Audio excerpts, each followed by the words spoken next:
Coucou les copains, vous voyez le moment où vous envoyez un message risqué, ça fait 4 heures que tu l'écris avec ta pote, et après tu viens l'envoyer, ça fait 40 minutes que tu es devant le bouton envoyer, et après elle te dit envoie et qu'elle est envoyée à ta place, et que tu jettes ton téléphone sur tout, préférablement le lit, et après tu fais une danse et tu sautilles, et vous rigolez, vous faites...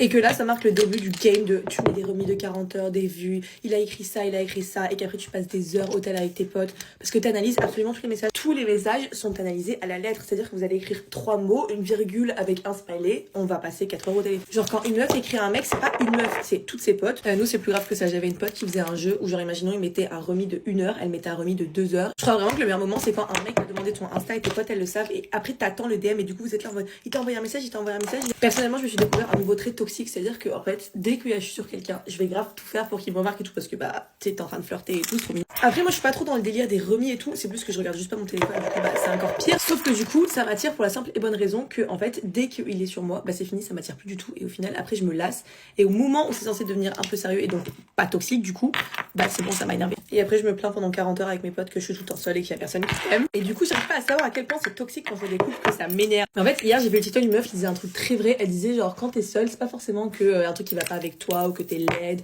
ou que patati patata. En fait, c'est limite le contraire. C'est juste que les gens ont peur de toi, que les hommes ont peur de toi. Les hommes. Du coup, en fait, ce TikTok, il m'a juste remis dans un nouveau mood, même si je sais que c'est pas forcément vrai. Mais en gros, elle disait que parfois, il y avait deux types de meufs. Il y avait les meufs qui étaient genre jolies, mignonnes, et les meufs qui étaient genre vraiment drop dead gorgeous.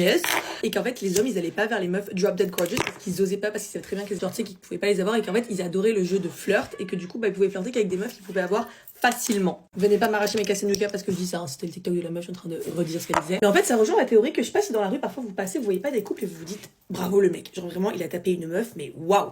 Du coup, en fait, c'est parce que les mecs plus moches, on va dire, ils vont vers des meufs hyper belles parce que apparemment ils ont pas d'ego et que du coup ils s'en tapent complètement, tu vois. Du coup, voilà, si vous êtes célibataire en cette période de fête, sachez que ce n'est pas du tout vous le problème, c'est les hommes. Et que le problème principal, c'est que t'es juste beaucoup trop belle en fait, voilà, pour le monde. Par contre, pour la quantité de temps où je suis restée seule, je pense que je suis même pas drop dead gorgeous, je pense que je suis vraiment la plus belle femme de la planète. Parce que là, si on parle d'un plus rapport qualité-temps, voilà. C'est possible qu'un truc qu'on n'a jamais eu nous manque. Genre, j'ai jamais été en couple et ça me manque. Est-ce que c'est bizarre? Oui. Parce que du coup, j'en fais des TikTok très toxiques? Potentiellement.